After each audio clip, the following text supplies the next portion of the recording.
Dear Sir, there was controversy recently over how sound data collection procedures in India are, especially when it comes to some of the important national level surveys.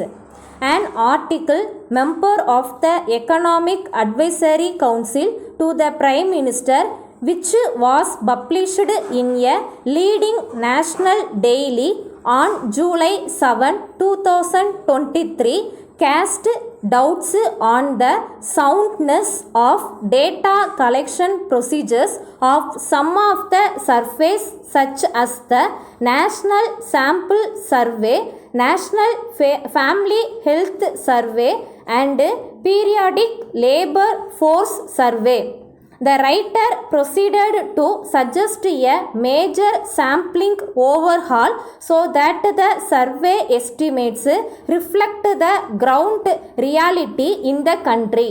In support of her argument, the writer said that from till out of 11 surveys listed in her article, every survey underestimates the proportion of the urban population or overestimates the rural population significantly.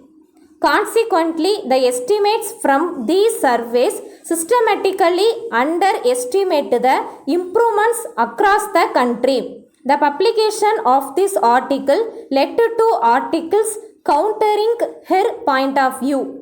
It is important to re-emphasize the point that all the surveys listed do adopt scientific sample designs. This is widely acknowledged even at the international level. However, there can be no denying the fact that there is always a scope for improvement of the sample designs. In fact, the sample designs have undergone periodic revisions after due deliberations in the meetings of the round specific working groups with final approval by the National Statistical Commission and by the Governing Council of the National Sample Survey Office earlier. These committees and bodies have been chaired by or have had as their members some of the most eminent economists, statisticians and demographers that India has ever produced. On the issue of an underestimation of the proportion of the urban population or an overestimation of the proportion of rural population in surveys, writer in her article on July 7, it is important to remember that the sample designs are not aimed at estimating the number of households or population.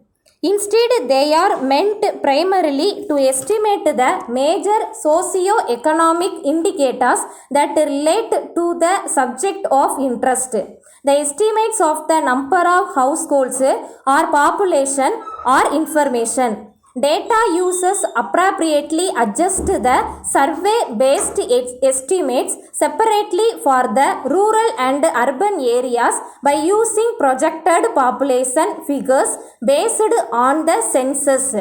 Even if this sound, it must be mentioned that the rates and ratios relating to the major survey characteristic for rural or urban areas based on the broadly reflect the ground realities. This fact has been acknowledged by the National Statistical Commission. Nevertheless, the fact of underestimation of population has been a problem in the worrying is that the extent of underestimation, particularly for the urban areas, is quite significant, for which remedial corrective measures are necessary. In this context, it is worth mentioning that as against a estimated population, estimates of the number of households based on the NSS are in close agreement with the census-based number of households. Is that even if no adjustment are carried out, the average level of performance for rural and urban areas combined based on these surveys should be fairly as far as household level indicators are concerned. The allocation by the writer on samples based on these surveys not being representative in view of their use of outdated sampling frames also loses its relevance significantly because first these surveys primarily depend on the population census list of villages and towns, urban blocks available once in 100 years only. Letter from Mrs. Kumar and Sons Limited, Erode, to Mrs. Thomas and James Limited, Coimbatore. Dear Sirs, we are in receipt of your letter dated 10th March. You have requested us to supply 200 ceiling fans and 500 table fans within a week. We thank you very much for your order, but we regret to inform you that it is not possible for us to meet your demand immediately. The reason is that the consignment of fans which was coming to our place last month by lorry had been badly damaged due to an accident on the way. We are expecting another load of fans in a month's time. As soon as we receive the new consignment, we will be able to supply the items required by you.